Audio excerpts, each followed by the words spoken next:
날마다 솟는 샘물과 함께하는 오늘의 큐티 시간입니다. 11월 28일 월요일, 오늘의 말씀은 사사기 21장 1절에서 7절 말씀입니다. 제21장.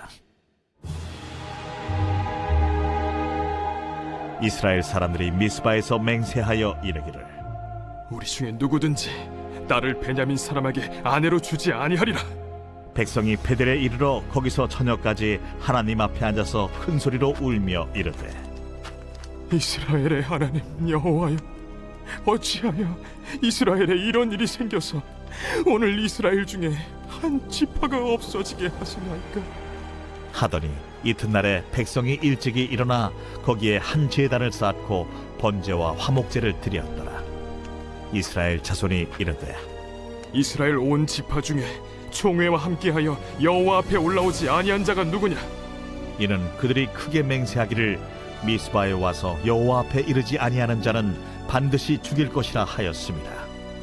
이스라엘 자손이 그들의 형제 베냐민을 위하여 뉘우쳐 이르되, 오늘 이스라엘 중에 한 지파가 끊어졌도다. 그 남은 자들에게 우리가 어떻게 하면 아내를 얻게 하리요? 우리가 전에 여호와로 맹세하여 우리의 딸을 그들의 아내로 주지 아니하리라 하였도다. 할렐루야. 오늘도 하나님의 말씀을 사모하며 나아가는 안천교회 성도님들에게 하나님이 주시는 평안과 기쁨이 넘치는 하루가 되길 바랍니다. 오늘 우리가 듣는 하나님의 말씀을 통하여서 하나님의 뜻을 깨닫고 순종함으로 나아가는 하루가 되시길 바랍니다. 오늘 우리가 함께 묵상할 말씀은 사사기 21장 말씀입니다. 사사기 21장은 사사기서의 마지막 장입니다. 앞서 사사기 내용을 전체적으로 보았을 때 매우 슬프고 비통하고 또 비극적인 내용으로 채워졌습니다. 그런데 마지막 장 또한 매우 비극적인 사건으로 결말을 맺고 있습니다. 이스라엘 백성들은 하나님이 택한 백성들이었지만 이들은 하나님의 뜻과는 반대되는 구별된 삶을 살지 못했습니다. 하나님이 인도한 그 가나안 땅에서 거룩하게 구별되지 못한 삶을 살았던 이들은 오히려 가나안 땅과 이웃 나라가 섬기던 우상을 따라 섬기기 시작하였습니다. 이스라엘의 타락과 영적인 음란함에 대하여 하나님은 이웃 나라를 통하여서 이스라엘을 치셨습니다. 죄를 미워하시는 하나님이 이스라엘을 고통 가운데 빠지게 하셨지만 사랑의 하나님이 사사를 통하여서 이스라엘을 구원하셨고 또 이스라엘이 깨닫고 하나님께로 돌아오길 바라셨습니다. 하지만 사사기의 마지막인 21장에서는 이스라엘 백성들이 또다시 스스로 악행을 저지르는 것을 보게 됩니다. 그 악행은 바로 20장에서부터 이어진 베냐민과의 전쟁이었습니다. 베냐민은 12지파 가운데 한 지파입니다. 같은 형제요, 같은 동족인데도 불구하고 이스라엘의 11지파는 의기투합하여 베냐민 지파를 쳤고 베냐민 지파는 거의 멸절하게 되었습니다. 이 사건의 발달은 19장에서부터 시작합니다.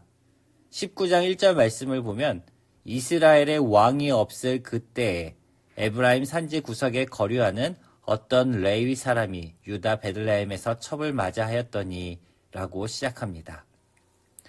왜 18장 1절에서는 이스라엘의 왕이 없을 때라는 말을 꺼냈을까요? 그것은 이스라엘 백성들이 하나님을 왕으로 섬기지 않았다라는 것입니다.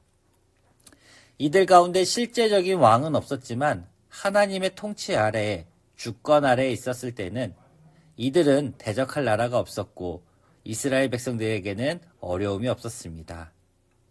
하지만 이스라엘의 왕이신 하나님이 이들을 떠났을 때에는 이들은 어떻게 되었을까요? 21장 12절 말미에 보면 이곳은 가나안 땅이더라 라고 말합니다. 이는 가나안 땅에서는 죄를 짓고 자기들 마음대로 살인과 전쟁, 간음이 일어나는 게 일상이었다라고 말합니다. 하나님의 주권을 인정하고 왕으로 인정했다라면 이렇게 살아가지 않았을 것입니다. 이스라엘 백성들은 자신들이 하나님을 왕으로 삼지 않았기 때문에 이와 같이 죄악을 저질렀던 것입니다. 사사기는 왕이 없는 이스라엘 백성들이 가나안 땅의 사람들과 별반 다른 삶을 살지 않았다라고 말합니다. 하나님의 섭리와 희망이 없는 이스라엘 백성들을 하나님께서는 서서히 이들이 깨닫고 회복하도록 도와주고 계십니다. 결국에 나중에는 예수 그리스도를 보내주시기까지 그 긴 서사의 역사의 시작이라고 할 수 있습니다. 죄와 인간은 떨어질 수 없는 밀접한 관계를 맺고 있습니다. 그 가운데서 우리는 어떠한 마음으로 죄를 인식해야 되고 또 그 죄를 어떻게 회개하고 하나님께로 돌이켜야 하는지 우리는 이 사사기 본문을 통해서 깨달아야 합니다. 본문을 함께 보겠습니다. 본문 1절에서 3절을 보면 이스라엘 백성들의 이중적인 모습이 드러나고 있습니다. 먼저는 베냐민 지파를 온갖 증오와 배신의 지파로 낙인해버리고 나머지 11지파가 거의 멸족을 시키는 것을 보게 됩니다. 그런데 2절에서는 베델에 이르러 하나님 앞에 나와 이스라엘 지파 가운데 한 지파가 없어지게 된 것에 대해 슬퍼하고 있습니다. 그것도 하나님 앞에 나와 여호와여 어찌하여 라는 말로 원인과 결과를 하나님을 향해 탓하는 경향까지 보여주게 됩니다. 우리는 종종 우리가 스스로 자초하거나 또 우리 스스로 시험에 빠지고 마치 하나님이 그렇게 만든 것처럼 생각할 때가 있습니다. 하나님은 우리를 일부러 시험에 빠뜨리시거나 어려운 공경에 처하도록 냅두시는 분이 아닙니다. 우리에게 위기의 순간이 찾아왔다 생각할 때 우리 스스로를 돌아보고 하나님께 부족했던 모습이 없는지 또 회개하고 하나님의 주권 아래 살도록 우리가 부단히 노력해야 합니다.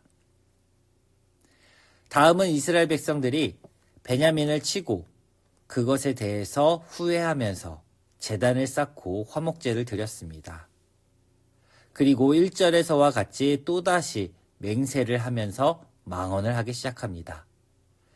그 맹세는 미스바에 모여서 여호와 앞에 이르지 아니하는 자는 반드시 죽일 것이라 라고 말합니다. 하지만 또다시 6절에서 베냐민 지파를 위하여 뉘우치는 것을 보게 됩니다. 그리고 다 멸절하고 도망쳐 살아남은 베냐민 지파의 600명의 남자를 위하여 야베스 길르앗 주민을 통해서 여자들을 강제로 빼앗고 결혼을 시키는 것을 보게 됩니다. 아무리 생각해도 이스라엘 백성들이 보여준 행동은 상식적인 일이 아닙니다. 모조리 다 죽이겠다라는 의지로 베냐민 지파를 공격하였고 겨우 살아남은 600명을 위하여 자신들이 한 맹세를 피하기 위해 길르앗 야베스 지역의 사람들의 여자를 빼앗았던 것은 하나님이 허락하신 일도 아니었고 자신들의 오만한 판단으로 인한 맹세와 행동이었습니다. 이스라엘 백성들은 자신들이 벌인 짓을 보고 너무 심했다라는 생각을 갖게 되었던 것 같습니다. 농부들이나 목동 또 부녀들 아이들까지 모조리 죽일 필요는 없었기 때문입니다. 어찌되었든 베냐민 지파는 이스라엘 백성들 가운데 거의 멸망하였고 겨우 살아남은 사람들로 인해 생명부지만 하게 되었던 것입니다. 하나님은 수많은 사사를 보내고 이스라엘 백성을 향한 끊임없는 사랑을 보여주었습니다.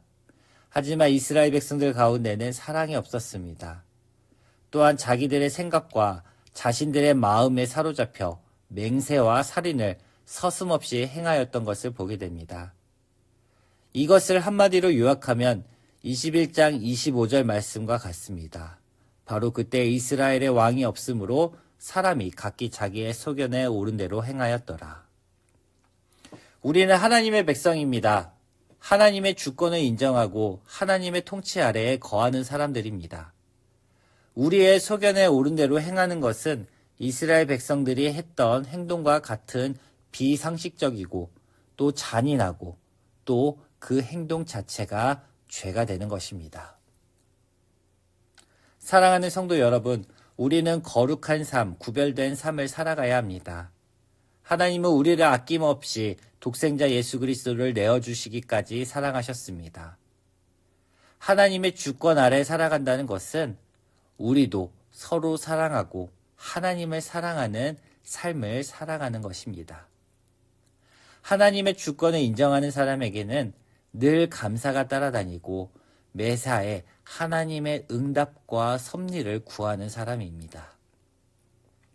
이스라엘 백성들은 자신들을 다스릴 인간적인 왕을 요구하였습니다. 그 왕이 자신들을 지켜주고 또 평화와 승리로 이끌어 줄 것이라 생각했기 때문입니다. 이것은 세상에 소망을 두는 사람들과 같습니다.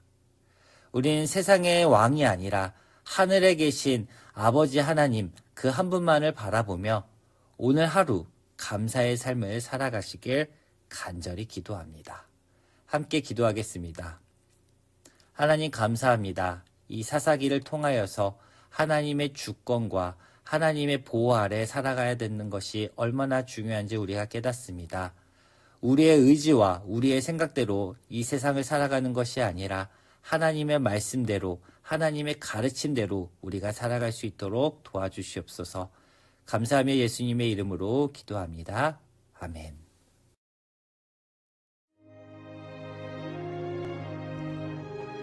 하늘에 계신 우리 아버지, 아버지의 이름을 거룩하게 하시며 아버지의 나라가 오게 하시며 아버지의 뜻이 하늘에서와 같이 땅에서도 이루어지게 하소서. 오늘 우리에게 일용할 양식을 주시고 우리가 우리에게 잘못한 사람을 용서하여 준 것 같이 우리 죄를 용서하여 주시고 우리를 시험에 빠지지 않게 하시고 악에서 구하소서. 나라와 권능과 영광이 영원히 아버지의 것입니다. 아멘.